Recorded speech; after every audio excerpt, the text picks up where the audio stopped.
Hello दोस्तों, welcome in JBL. यहाँ battle through the heavens के वीडियो नोवेल बेस पर आधारित है, तो ध्यान से सुने और जल्द से जल्द सब्सक्राइब कर ले जिससे आपको आने वाली नई वीडियो पहले मिल सके। तो आज हम बात करेंगे सीजन 6 में एपिसोड 32 के पार्ट 4 पे। अब आगे लियू किंग द्वारा पूरी ताकत से किया गया हमला वास्तव में इतना भयावह था। इस तरह के जबरदस्त हमले का सामना करते हुए पूरे स्टेडियम के चेहरे बदल गए। यहाँ तक जजों की सीटों पर बैठे बुजुर्गों ने भी गंभीर भाव प्रकट किए। इस तरह की दूर तकनीक मूल रूप से डी क्लास के किनारे पर थी। यह लियू किंग वास्तव में डराने वाला था। जियो यान की काली काली आंखें मूल रूप से सभी दिशाओं से सुनहरे रंग की चमक से ढकी हुई थीं। मुख्य लक्ष्य के रूप में जियो यान यह समझने में सक्षम था कि सुनहरी चमक में किस तरह का भयावह तेज हमला है। हालांकि जियो यान को इसी तरह पूर्ण विश्वास था कि भारी जुबान शासक के तहत कोई भी हमला गायब हो जाएगा। थोड़ी गर्म हवा की एक सांस जियो यान के फेफड़ों में गहराई तक समा गई थी। सबकी निगाहों में उसका पैर धीरे धीरे आगे बढ़ा।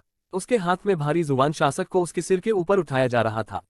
उसकी बाह पर हरी नसें दिखाई दे रही थीं, बहुत सारे हिलते डुलते छोटे सांपों की तरह। पूरे स्टेडियम में मौजूद दर्शकों ने इस समय अपनी सांसें रोक ली, क्योंकि उन्होंने जियो यान के भारी शासक को ऊपर उठाए हुए देखा। उनके भाव इतने चिंतित थे कि वे पूरी तरह से लाल हो गए थे। अनगिनत टकटकी के दृढ़ ध्यान के तहत जियो यान का हाथ अगले ही पल कांपने लगा, इससे पहले कि उसमें भारी हुआन शासक अचानक गिर गया। लो बंटवारे सुनामी, इसे तोड़ना, दो जंगली चीखें अचानक सुनाई दी। तत्काल भारी शासक से दर्जनों फीट बड़ी गहरे लाल शासक की चमक एक अनूठा, शक्तिशाली, भयावह गति के साथ विस्फोटक रूप से फूट पड़ी। जैसे ही शासक की चमक फूटी, ऐसा लगा मानो हवा झील के पानी की तरह थी जिसमें एक व्यक्ति ने एक विशाल चट्टान फेंकी थी। एक आधा मीटर चौड़ी दरार रेखा ने शासक की चमक का अनुसरण किया, जिसे गोली मार दी गई थी। यह कई चौंका देने वाली निगाहों के तहत मूल रूप से बर्बाद हुए क्षेत्र में तेजी से फैल गया। भारी गहरे लाल रंग की चमक बिजली की तरह हवा में दौड़ी। एक हल्की सी ऊर्जा जहां से गुजरती थी, रिस जाती थी, जिससे जमीन पर मौजूद विशाल चट्टानें चूर चूर हो जाती थीं। इसके अलावा लगभग आधा मीटर चौड़ी दरार रेखा तेजी से जमीन पर फैलती हुई इस अखाड़े को पूरी तरह से नष्ट कर देती है। अखाड़े में सुनहरे रंग के चमकीले तीव्र प्रकाश ने आकाश के आधे हिस्से पर कब्जा कर लिया। गहरा लाल चमक एक वर्धमान की तरह था, जैसा कि उसने गोली मार दी थी। इन दोनों में एक अत्यंत तीक्ष्ण चमक थी और मार्ग के साथ का स्थान स्पंदित था। दरारें फैल गईं और एक भयावह विनाशकारी शक्ति ने देखने के मंच में सभी के चेहरों को सदमे और भय से भर दिया। यदि वे उस स्थिति में होते तो संभावना थी कि जो थोड़ी सी ऊर्जा बाहर निकलती वह उन्हें मौत के घाट उतारने के लिए पर्याप्त होती। इस स्तर की लड़ाई थोड़ी बहुत भयानक थी। दो बेहद खौफनाक हमले एक धमाके के साथ टकराने वाले थे। अनगिनत संख्या में देखने वाली आंखें सुनहरी और गहरे लाल चमक को दर्शाती हैं, क्योंकि दो हमले उल्कापिंडों की तरह एक साथ आए थे। उस पल जब दोनों बेहद करीब थे तो सभी के दिल अनायास ही पुलकित हो उठे थे। इस तरह के भयावह आदान प्रदान में कौन विजयी होगा? सभी के दिलों में प्रत्याशा और अनिश्चितता के तहत गहरे लाल और सुनहरे रंग की चमक अगले ही पल हवा में एक साथ हिंसक रूप से टकरा गई। हालांकि जैसे ही सभी ने अपने कानों को ढंक लिया और हर जगह गूंजने वाले बड़े धमाके का इंतजार कर रहे थे, अजीब तरह से हवा में टकराने से हल्की सी भी आवाज नहीं हुई। असंख्य अचंभित निगाहें धीरे धीरे उठ रही थीं, जिसके बाद उन्होंने अलग अलग रंग के गहरे लाल और सुनहरे पीले रंग के दो तरल जैसे गुच्छों को देखा जो आकाश में एक दूसरे को मिटा रहे थे। हालांकि इस तरह का आदान प्रदान मौन था, फिर भी सभी की आंखों को पता चला कि इन दो ऊर्जाओं के बीच संपर्क होने पर अंतरिक्ष बेहद विकृत हो गया था। एक नजर में इसने लोगों को एक विश्वासघाती भ्रम की भावना दी। पूरी तरह से शांत अखाड़ा स्पष्ट रूप से एक हल्की हिसिंग ध्वनि से भरा हुआ था, जो मध्य हवा में एक दूसरे को नष्ट करने वाली ऊर्जाओं से निकल रही थी।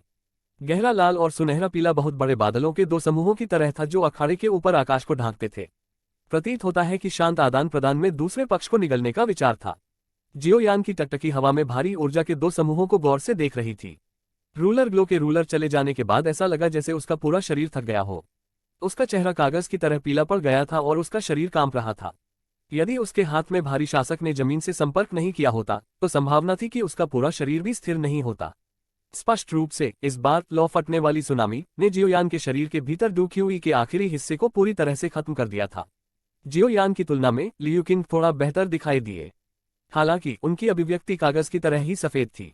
उनकी टकटकी उत्सुकता से मध्य हवा में ऊर्जा के दो समूहों पर टिकी थी।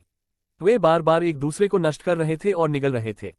मध्य हवा में घटित होने वाले उस दृश्य पर अनगिनत संख्या में टकटकी लगाकर देखा। तुरंत पूरा स्टेडियम ऊर्जा के इन दो समूहों के बीच आदान प्रदान के परिणाम की प्रतीक्षा कर रहा था, जिसमें इतनी भयावह विनाशकारी शक्ति थी। बीच बीच में गहरे लाल और सुनहरी पीली ऊर्जा को बार बार निगलने और उलझाने वाले दोनों अचानक सबकी निगाहों के नीचे उबलते पानी की तरह हो गए। एक तीव्र तरंग प्रकट हुई। तुरंत ऊर्जा के दो गुच्छे अचानक सभी की अनिश्चित निगाहों के नीचे आ गए। जब वे विशाल ऊर्जा के दो गुच्छों को अचानक एक अजीब तरीके से प्रफुल्लित होते देख रहे थे तो असंख्य निगाहें दंग रह गईं। उन्हें किसी अज्ञात कारण से बेचैनी महसूस हुई। सूजन के एक निश्चित सीमा तक पहुंचने के बाद विशाल ऊर्जा के दो समूहों ने अचानक सभी क्रियाएं बंद कर दी। एक अजीब सा काला गहरा चमक एक छोटे उज्ज्वल बिंदु की तरह अचानक सामने आया। उस असामान्य चमक के प्रकट होने के बाद अंतरिक्ष में अचानक उतार चढ़ाव शुरू हो गया। जब जियो यान और लियूकिन के सबसे मजबूत हमले संपर्क में थे और एक दूसरे को निगल रहे थे तो थोड़ा सा बदलाव दिखाई दिया। इस तरह की हालत कुछ ऐसी थी कि वे खुद भी हैरान थे और हैरान थे। ऊर्जा के उन दो समूहों के भीतर प्रकाश स्थान का तेजी से विस्तार हुआ। अंत में प्रकाश का स्थान तेजी से आंख भेदने वाला हो जाता है।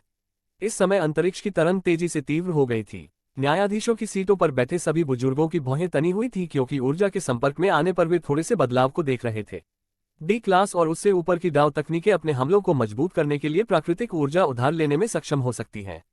हालांकि जब यह समान रूप से मजबूत डाव तकनीकों से टकराया तो विभिन्न अप्रत्याशित घटनाओं का प्रकट होना बेहद आसान था। इनमें से कुछ अनपेक्षित परिवर्तन कुछ ऐसे थे जिनका प्रयोग करने वाले लोग भी अनुमान नहीं लगा सकते थे। पहले की स्थिति से यह स्पष्ट था कि एक असामान्य परिवर्तन तब हुआ था जब जियोयान और लियूकिन के हमले पहले एक दूसरे को निगल रहे थे। पहले एल्डर सुकियान ने अपनी भौहें थोड़ी सी तान ली जब उन्होंने ऊर्जा क्लस्टर के भीतर तेजी से आंखों को छेदने वाले बड़े प्रकाश स्थान को देखा। एक क्षण बाद उसे लगा कि उसे कुछ सूझ रहा है और उसके भाव अचानक बदल गए। जजों की सीटों से गायब होने से पहले वह अचानक खड़ा हो गया और अपने शरीर को हिलाया।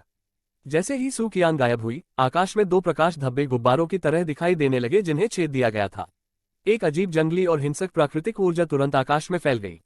टकराना, आंखों को चुभने वाला तीव्र प्रकाश क्षितिज से नीचे बिखरा हुआ है।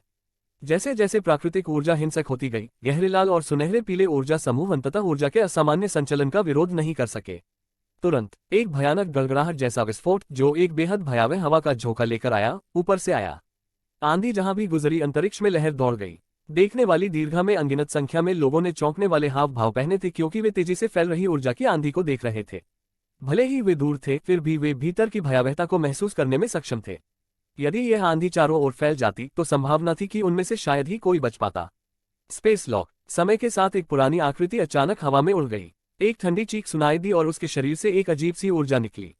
इस पल में खाली जगह पानी की लहर की तरह उतार चढ़ाव करने लगी थी। अंत में यह पूरी तरह से जमने से पहले बिजली की तरह झूम उठा। अखाड़े के ऊपर का पूरा स्थान, जिसमें ऊर्जा का तूफान भी शामिल है, पूरी तरह से जम गया था। हालांकि सुकियान द्वारा ऊर्जा तूफान को रोक दिया गया था, फिर भी ऊर्जा के दो समूह बच गए थे। इन दो ऊर्जाओं के समूहों ने अस्पष्ट संबंध के उस छोटे से धागे का अनुसरण किया जो जारी की गई दो तकनीकों से बना रहा। कई चौंकाने वाली निगाहों के नीचे वे बिजली की तरह बिना तैयारी वाले जियोयान और लियूकिन के शरीर से टकरा गए। ड्रग। इन जंगली और हिंसक ऊर्जाओं द्वारा बुरी तरह से खटखटाए जाने के बाद उन दोनों के मुंह से तुरंत ताजा खून का एक कौर निकला। एक पल में उनके शरीर जमीन के खिलाफ रगड़ते थे क्योंकि उन्हें हिंसक रूप से गोली मार दी गई थी। अंत में वे दो काली रेखाओं की तरह थे जो अखाड़े से बाहर निकली और दो देखने वाली दीर्घाओं में चली गईं, जिससे एक हंगामा हुआ। सुकियान के चेहरे पर अभिव्यक्ति थोड़ी बदल गई क्योंकि जियोयान और लियूकिन बाहर निकली हुई ऊर्जा से हिल गए थे और बिखर गए थे। दो तकनीकों ने जो ऊर्जा बनाई थी उसमें एक जंगली और हिंसक ताकत थी जो पहले की शुद्ध ऊर्जा से बहुत मजबूत थी, एक दूसरे को निगलने और मिटाने के बाद दो तकनीक की ताकत। इस समय जियोयान और लियूकिन दोनों ही थकी हुई अवस्था में थे। इस तरह से हिंसक तरीके से दस्तक देने का नतीजा। सुकियान की अभिव्यक्ति गहरी और गंभीर थी। उसके हाथ में लगी सील अचानक हिल गई और उसका मुंह ठंडेपन से चिल्लाया, तोड़ो। जैसे ही रोना गिरा, ठोस ऊर्जा का तूफान धीरे धीरे विलोपित हो गया और गायब हो गया। सुकियान ने ऊर्जा तूफान को नष्ट करने के बाद अपना हाथ लहराया और दो बुजुर्ग न्यायाधीशों की सीटों से बाहर निकल आए। अंत में वे उन दो लोगों की दिशा में भागे जो वापस उड़ रहे थे। एक क्षण बाद उनमें से प्रत्येक ने दो मानव आकृतियों को अपने शरीर पर फटे कपड़े और खून के निशान के साथ ले लिया। खून के वे निशान अखाड़े में दिखाई दिए थे जो तब तक नष्ट हो गए जब तक कि यह पूरी तरह से गड़बड़ नहीं हो गया। स्टेडियम में सभी ने आनंद फानन में अपने शरीर को सीधा किया। उन्होंने जियोयान और लियूकिन को देखा जो पहले ही अखाड़े में बेहोश हो चुके थे। उनमें से प्रत्येक ने चुपचाप लार का एक मुंह निगल लिया और तुरंत कड़वाहट से मुस्कुराया। ये दो पागल, यह केवल शीर्ष 10 के लिए एक लड़ाई थी, लेकिन वास्तव में वे इस स्थिति में आ गए। हालांकि वह लड़ाई पहले हर किसी ने अपना मुंह बंद कर लिया क्योंकि उन्होंने पहले से व्यापक ऊर्जा तूफान से रोमांच का आनंद लिया। बाद में उन्हें लगा कि उनके दिल की धड़कन काफी तेज हो गई है।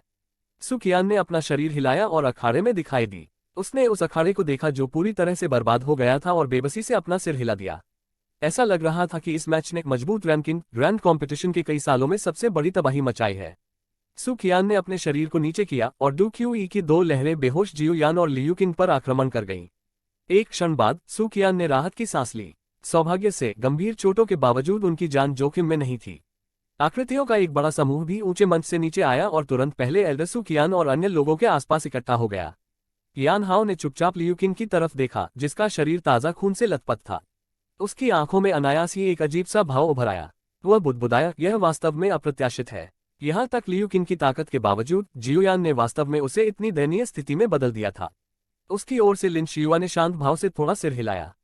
हालांकि उसकी आस्तीन में हाथ थोड़ा कांप रहा था। विनाशकारी शक्ति जो ऊर्जा के दो समूहों में समाहित थी, जिसे दो लोगों ने पहले बनाया था, वह बहुत भयानक था। वह स्पष्ट रूप से समझ गया था कि यदि उन हमलों में से कोई भी उसके शरीर पर पड़ता है तो वह गंभीर रूप से घायल हो सकता है या मर भी सकता है। जियोयान के बगल में अजीब तरह से एक आकृति दिखाई दी और उसके नाजुक हाथ ने उसकी बांह पकड़ ली। एक क्षण बाद आकृति ने आखिरकार राहत की सांस ली।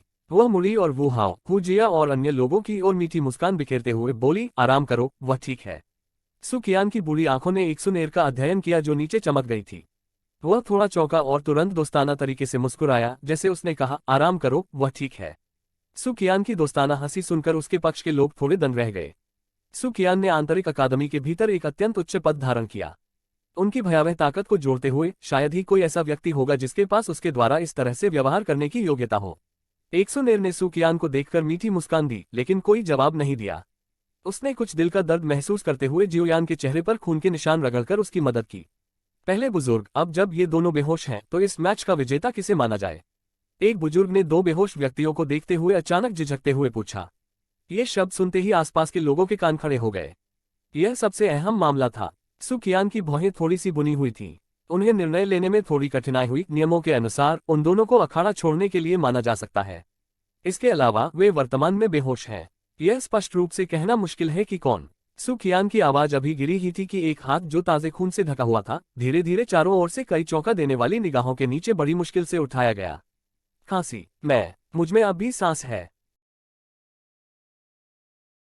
और यहाँ पे यह पार्ट खत्म होता है। Bye bye guys. यदि आपको यह एक्सप्लेनेशन अच्छी लगी हो तो लाइक करें और नेक्स्ट पार्ट के लिए सब्सक्राइब जरूर करें, जिससे आपको नया पार्ट जल्द से जल्द पहले मिले।